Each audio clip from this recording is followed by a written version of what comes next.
Buenas noches, licenciado, compañeros. Somos el grupo A2 y nos corresponde exponer la sección 10, políticas, estimaciones y errores contables, sección 23, ingresos de actividades ordinarias. Alcance. Proporciona una guía para la selección y aplicación de las políticas contables que se usan en la preparación de estados financieros, los cambios en las estimaciones contables y correcciones de errores en estados financieros de periodos anteriores. Alcance. Proporciona una guía para la selección y aplicación de las políticas contables que se usan en la preparación de estados financieros, los cambios en las estimaciones contables y correcciones de errores en estados financieros de periodos anteriores. Alcance. Proporciona una guía para la selección y aplicación de las políticas contables selección y aplicación de políticas contables, párrafo 10.2. Políticas contables. Los principios, bases, convenciones, reglas, procedimientos específicos adoptados por una entidad al presentar y realizar estados financieros. Párrafo 10.3. Transacción o suceso. Si esta norma trata específicamente en una transacción o suceso o condición, una entidad aplicará esta norma. Párrafo 10.4. Aplicación de las políticas contables. Debe ser esta información relevante, fiable. Los estados financieros deben de estar presentados fielmente, con la esencia económica correspondiente, neutrales, libres de sesgo, prudentes y completos. Párrafo 10.5.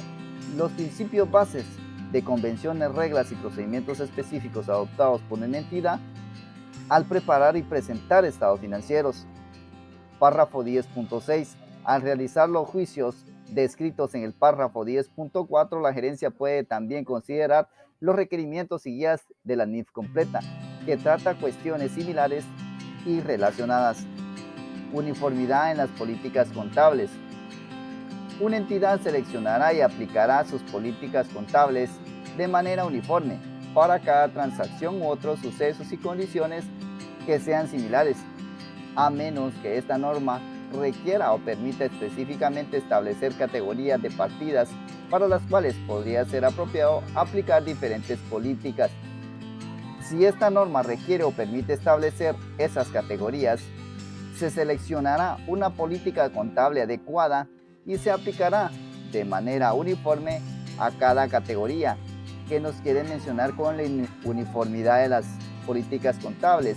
Que si se aplica una política contable a un rubro de cuenta de activos, de acuerdo a su naturaleza de la cuenta, se aplicará a cada una de ellas que cuenta la entidad. Cambios en las políticas contables. Una entidad cambiará la política contable solo si el cambio es requerido por cambios a esta norma o dé lugar a que los estados financieros suministren información fiable y más relevante sobre los efectos de las transacciones, otros sucesos. Las siguientes situaciones no constituyen cambios en las políticas contables. Si esta norma permite una elección de tratamiento contable, la aplicación por primera vez de una política contable que consiste en la revaluación de activos de acuerdo a la sección 17, propiedades, planta y equipo. Aplicación de los cambios en las políticas contables.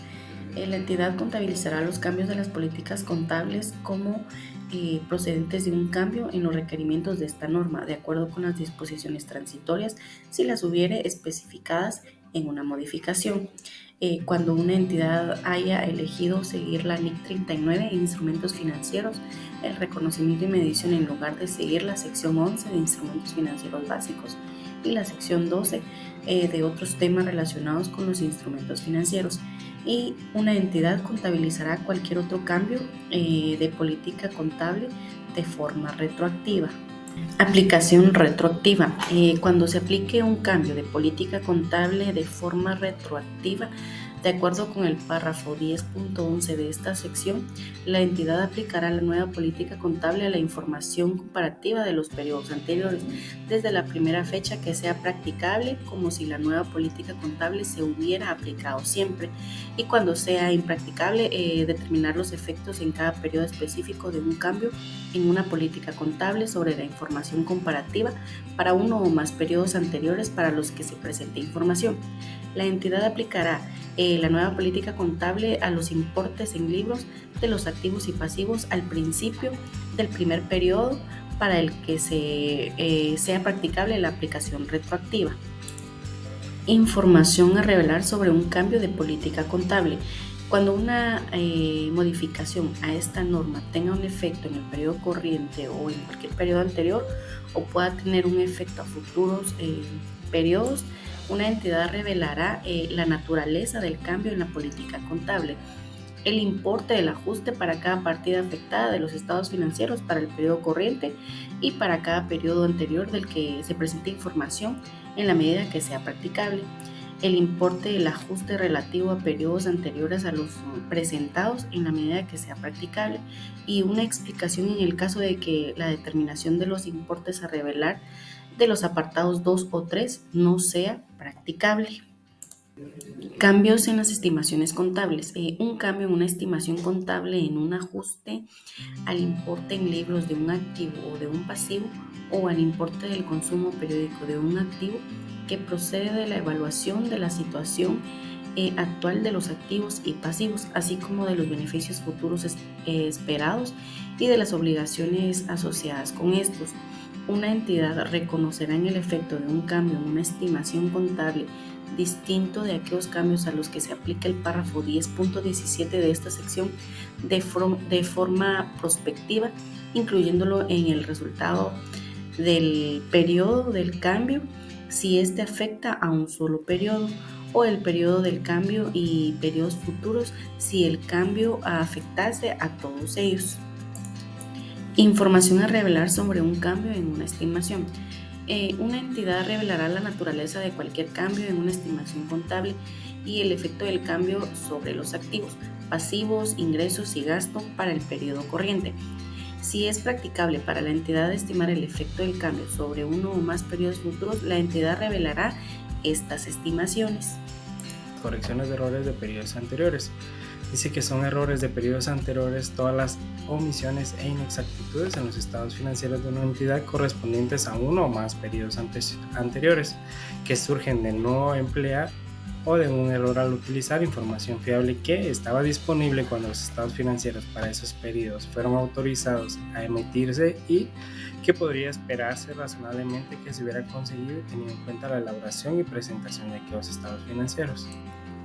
La norma también nos habla sobre la información que se debe revelar sobre los errores de periodos anteriores, en cual pues dice que se debe de informar la naturaleza del error del periodo anterior, también para cada periodo anterior presentado a la medida en que sea practicable el importe de la corrección para cada partida afectada de los estados financieros y también que sea en la medida que sea practicable el importe de la corrección al principio del primer periodo anterior y sobre el que se presente información. Y por último, una explicación si no es practicable determinar los importes a revelar que menciona en el apartado B o C. La sección 23 nos habla sobre ingresos de actividades ordinarias. El alcance de esta norma menciona que se debe de contabilizar los ingresos de actividades ordinarias procedentes de las siguientes transacciones o sucesos. 1. La venta de bienes si los produce o no la entidad para su venta o los adquiere para su reventa. 2. La prestación de servicios. 3. Los contratos de construcción en los que la entidad es el contratista. Y 4. El uso por parte de terceros de actividades de la entidad que produzcan intereses, regalías o dividendos.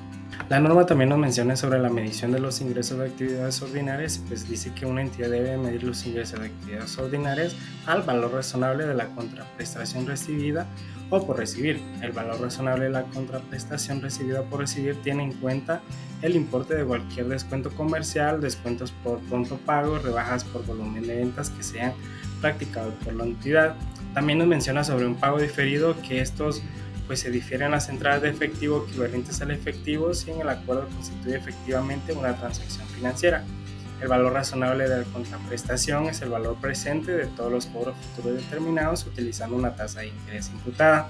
La tasa de interés imputada pues a la operación se puede medir de dos maneras. Uno, la tasa vigente para un instrumento similar de un emisor con una calificación crediticia similar, o bien la tasa de interés que iguala el nominal del instrumento utilizado debidamente descontado al precio de contado de los bienes o servicios vendidos. Identificación de la transacción de ingresos de actividades ordinarias. Normalmente una entidad pues aplicará los criterios de reconocimiento de ingresos de actividades ordinarias de esta sección por separado a cada transacción.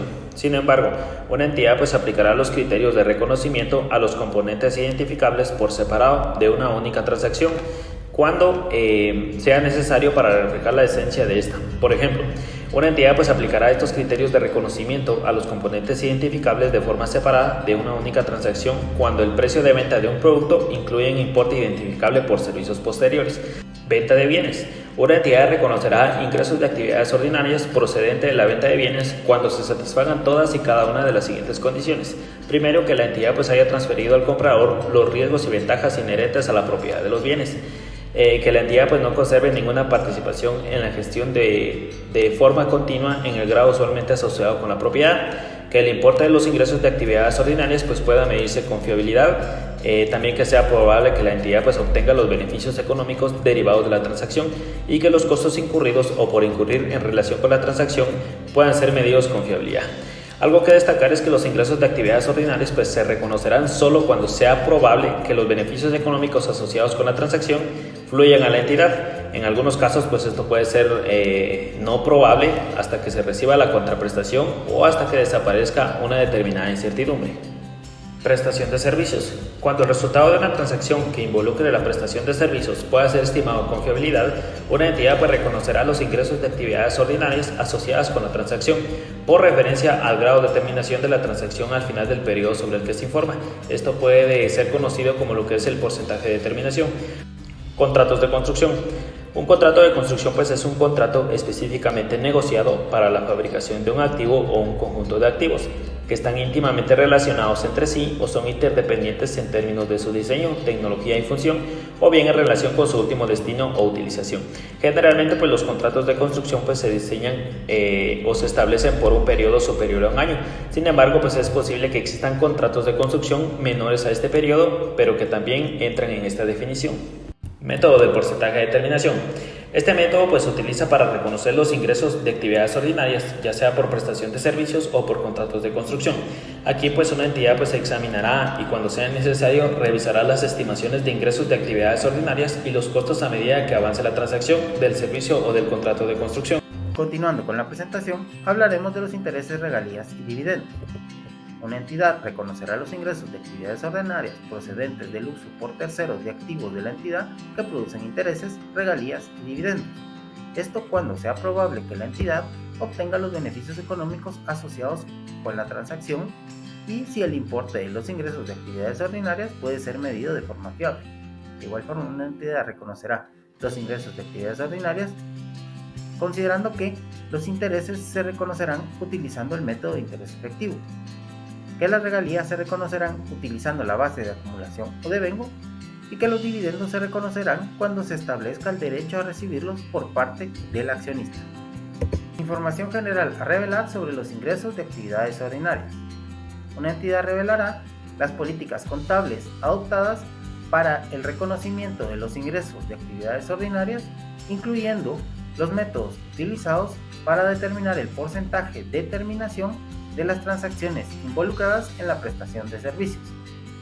Asimismo, el importe de cada categoría de ingresos de actividades ordinarias reconocida durante el periodo, que mostrará de forma separada, como mínimo, los ingresos de actividades ordinarias siguientes: venta de bienes, la prestación de servicios, los intereses, las regalías, los dividendos, las comisiones, las subvenciones del gobierno y cualquier otro tipo de ingresos de actividades ordinarias significativos.